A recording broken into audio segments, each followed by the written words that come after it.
Hey everybody.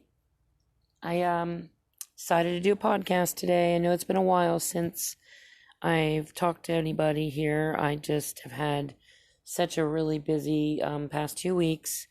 As everybody knows, I run an ice cream business, and you can imagine with school being out and the heat, it has been just insane. I mean, it's just so busy, and it's a little harder to get to stuff like I wanted to, but I'm, excited for fall and winter coming eventually here because I know I'll have more time to do podcasts. But I'm also, it's pretty neat being out and about and, selling and interacting with people. It's been just a pretty busy time.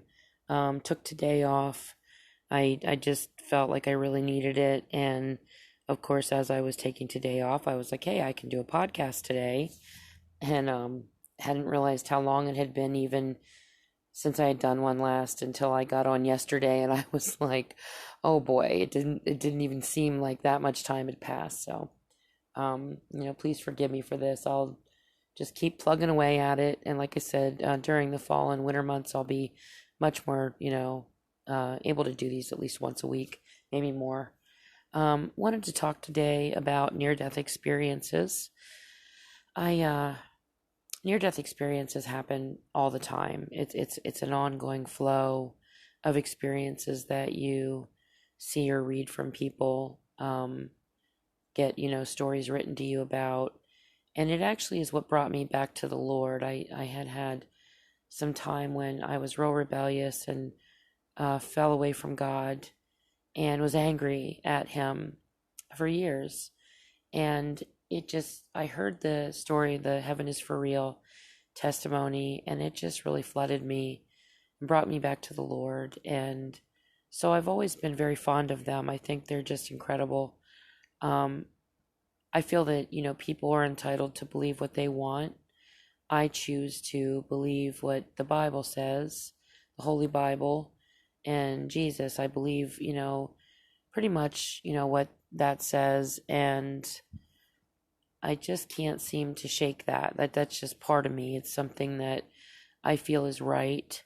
And we all have different feelings, We just do. Some people they don't want accountability. They don't want to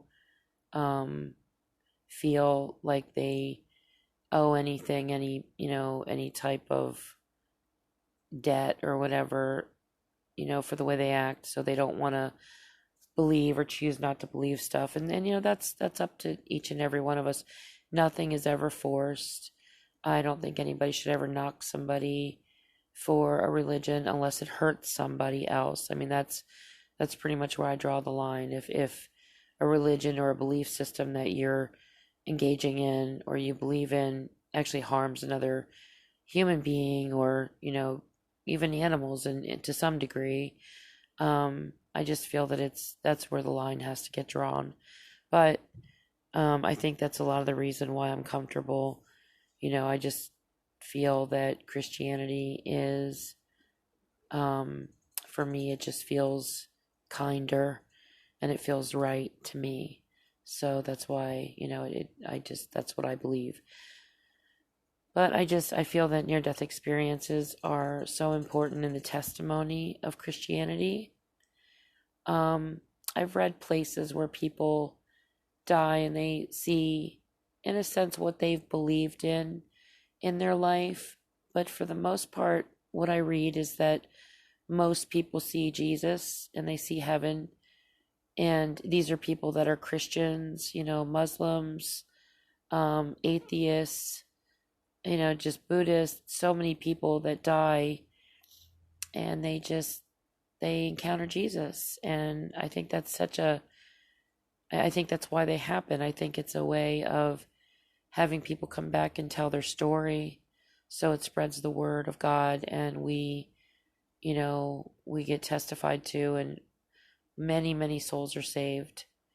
So I wanted to kind of concentrate a little bit on a few stories with that today.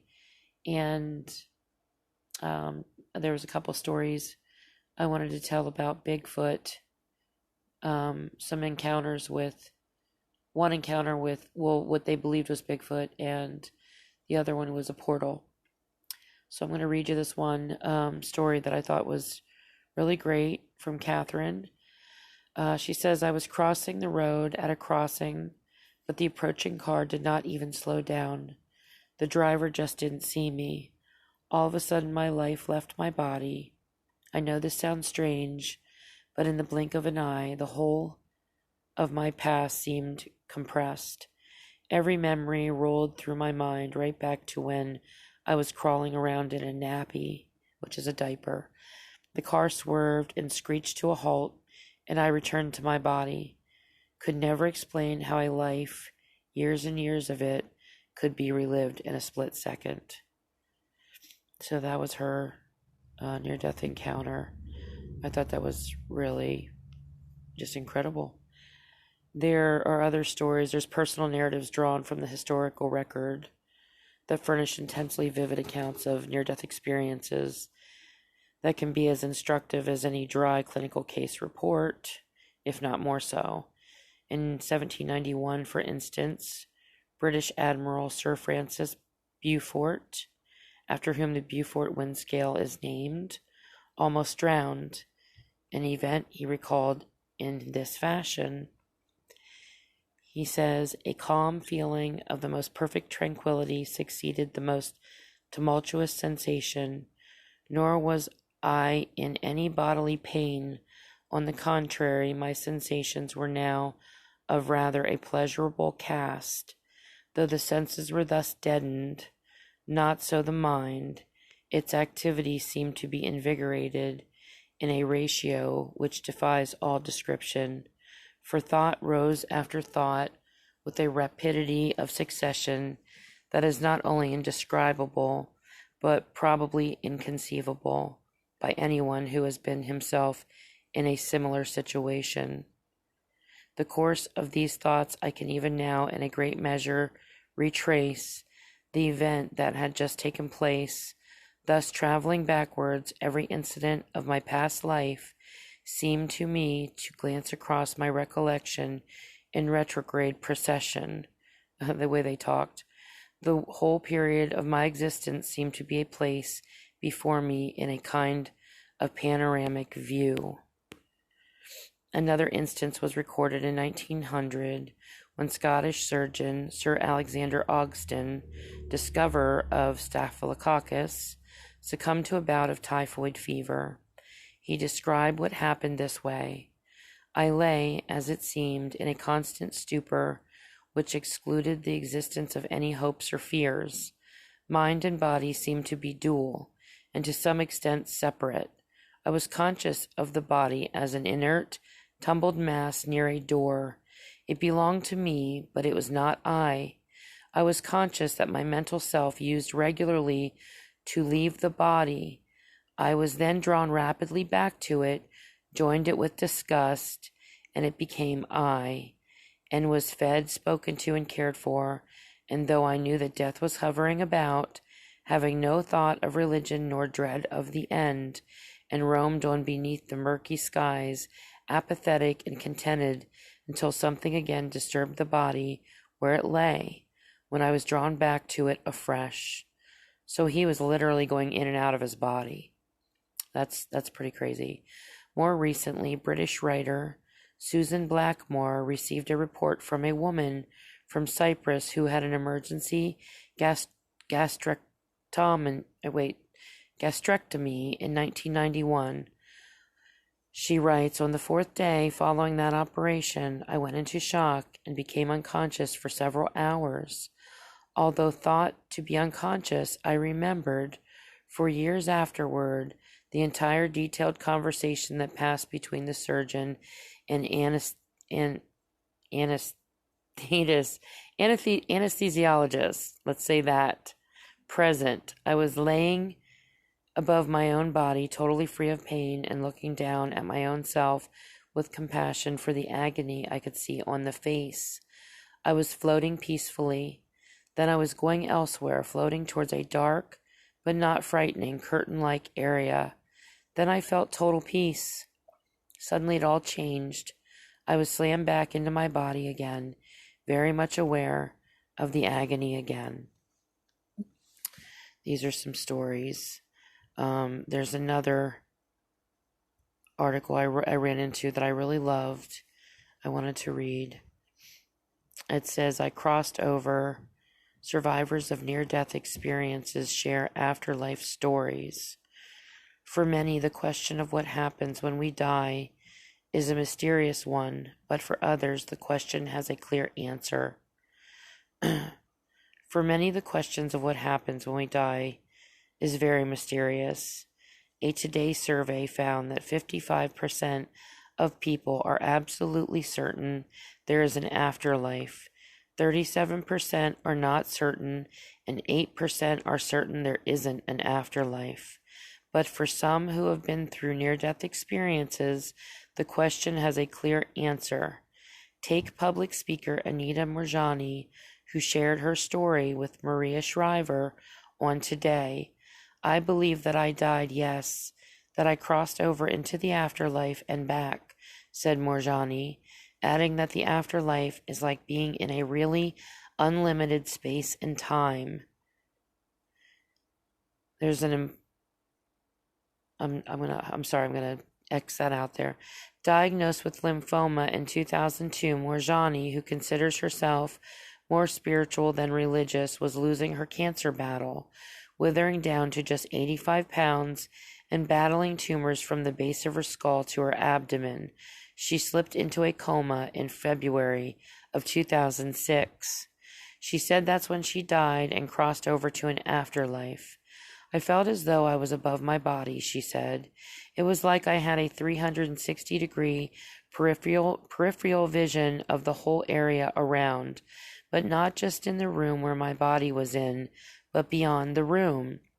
According to Moorjani, the author of the new book, Dying to Be Me, she was reunited in that state with her late father, who told her to turn back. He said that I've gone as far as I can, and if I go any farther, I won't be able to turn back, she said. But I felt I didn't want to turn back, because it was so beautiful. It was just incredible, because for the first time, all the pain had gone, all the discomfort had gone, all the fear was gone. I just felt so incredible.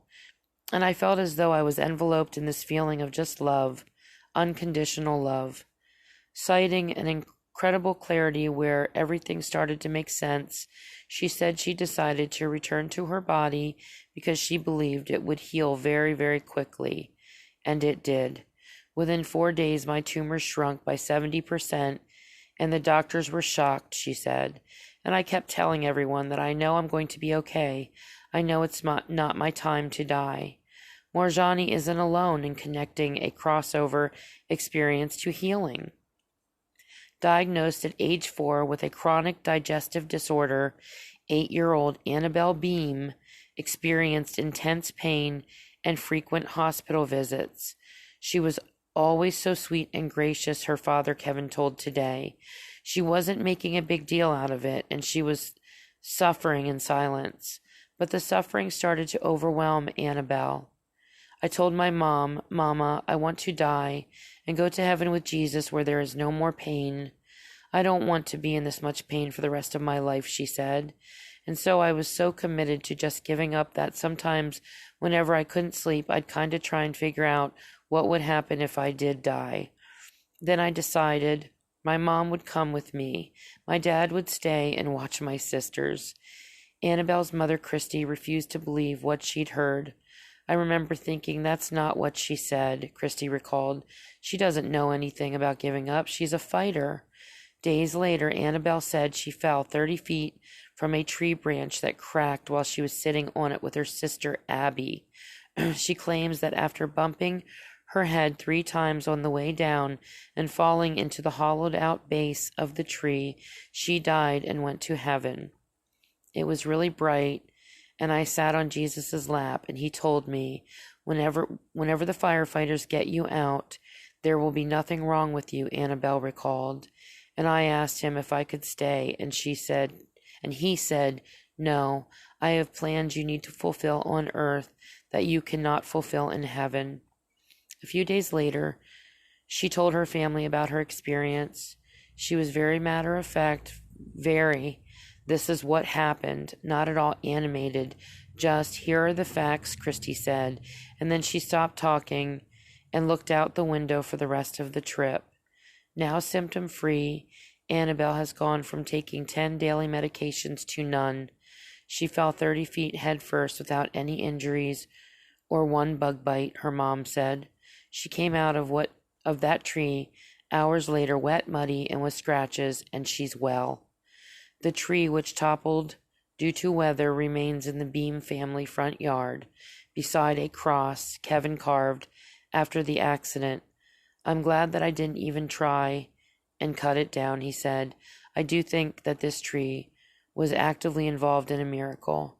His wife, who turned Annabelle's story into the book Miracles from Heaven, which has now been turned into a major motion picture of the same name, agreed. It had a purpose, Christy said. It was a vessel. Annabelle, who continues to climb trees, feels fortunate.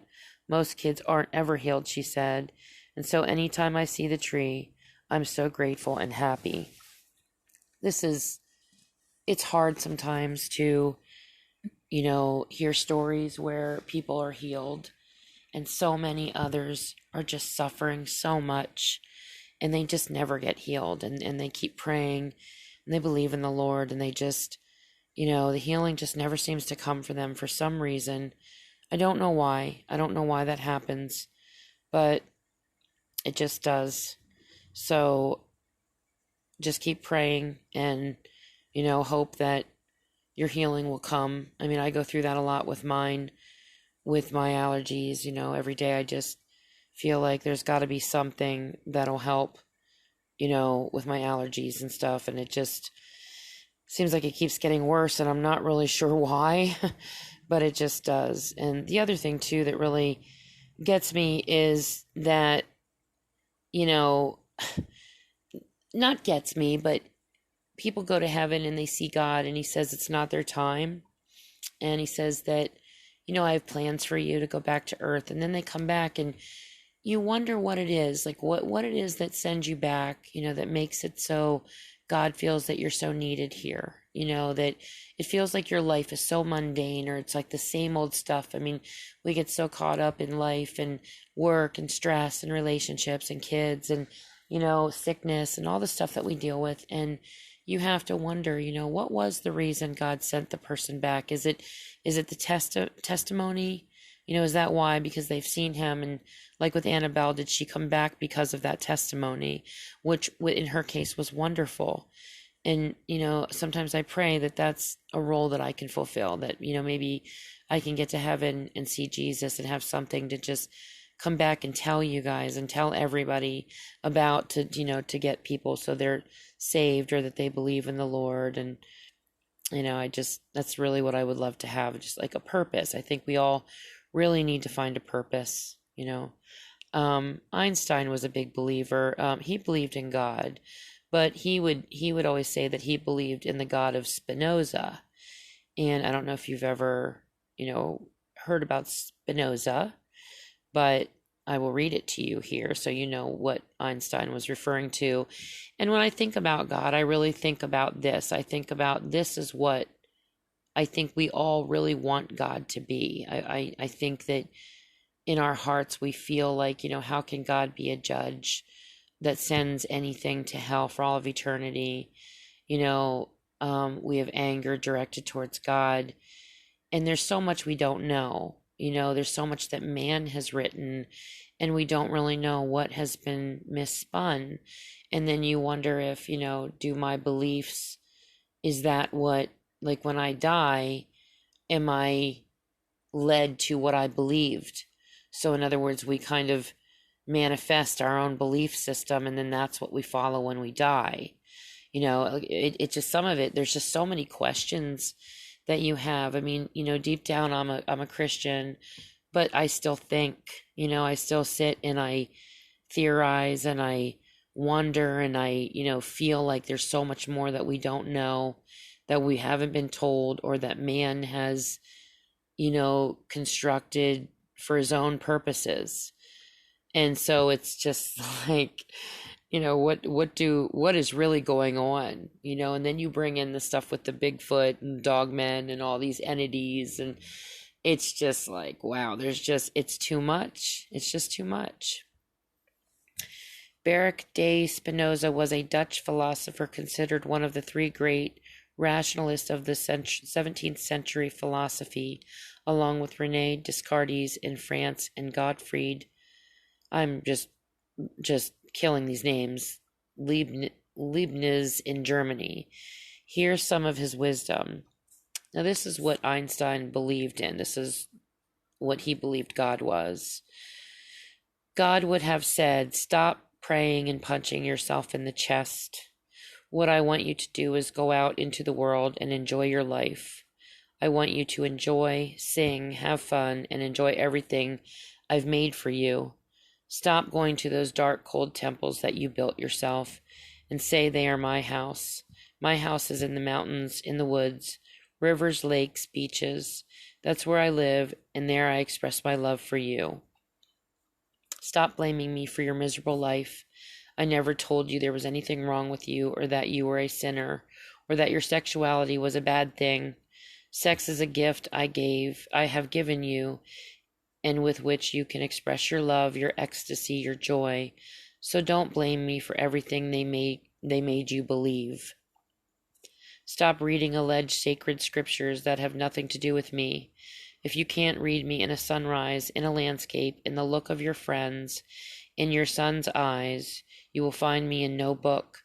Trust me and stop asking me, would you tell me how to do my job? Stop being so scared of me. I do not judge you or criticize you, nor get angry or seek to punish you. I am pure love. Stop asking for forgiveness. There's nothing to forgive. If I made you, I filled you with passions, limitations, pleasures, feelings, needs, inconsistencies, free will, and everything else that you have to your personality. How can I blame you if you respond to something I put in you? How can I punish you for being the way you are? If I'm the one who made you, do you think I could create a place to burn all my children who behave badly for the rest of eternity? What kind of God would do that? Forget any kind of commandments, any kind of laws. Those are wiles to manipulate you, to control you, that only create guilt in you. Respect your peers and don't do what you don't want for yourself. All I ask is that you pay attention in your life, that your consciousness is your guide. My beloved, this life is not a test, not a step, not a rehearsal, nor a prelude to paradise. This life is the only thing that exists here and now, and it is all you need. I have set you absolutely free, no prizes or punishments, no sins or virtues. No one carries a marker, no one keeps a record. You are absolutely free to create in your life heaven or hell. I could tell you if there's anything, I could tell you if there's anything after this life, but I won't. But I can give you a tip. Live as if there is nothing after, as if this is your only chance to enjoy, to love, to exist. So if there's nothing, then you will have enjoyed the opportunity I gave you. And if there is, rest assured that I won't ask if you behaved right or wrong. I'll ask, did you like it? Did you have fun? What did you enjoy the most? What did you learn? Stop believing in me. Believing is assuming, guessing, imagining. I don't want you to believe in me. I want you to feel me in you. When you kiss your beloved, when you tuck in your little girl, when you caress your dog, when you bathe in the sea. Stop praising me. What kind of egomaniac God do you think I am? I'm bored being praised. I'm tired of being thanked. Feeling grateful? Prove it by taking care of yourself, your health, your relationships, the world. Express your joy. That's the way to praise me. Stop complicating things and repeating as a parakeet what you've been taught about me. The only thing for sure is that you are here, that you are alive, and that this world is full of wonders. What do you need more miracles for? Why so many explanations? Look for me outside. You won't find me. Find me inside. There I am beating within you. Spinoza. I love that. That's the kind of God I wish he was. I don't really want a God that sends people to, a place to burn for all of eternity, or makes us feel guilty for every, human emotion or act or feeling or desire that we have. It sometimes it feels like everything that we want or think or feel is wrong. That it's classified as a sin, that everything about us is repulsive to God. And I think that's really sad. I think that that's really sad, and I'm not really so convinced and sure that what we've been taught is the absolute truth. I feel like there's much more that we don't know. There's much more about God that we don't know. And I hope so. I really hope that that is the case, because I really want God to be not just our Father, but our friend. And I, just don't see a friend in that kind of a being, and it scares me a little bit. Now I have 2 stories. These are short, but I wanted to talk about these 2 stories. I was doing some research this week, and I ran across these stories, and they were pretty wild. There was a man. He was a father back in the 1930s. He was riding his motorcycle. I think it was 1939 with his. He had his daughter on the motorcycle with him, and he, for some reason, this pair of hands came out of thin air. And these hands weren't just hands. It was like hands in the forearms, and they were covered in hair. And they literally just came out of thin air.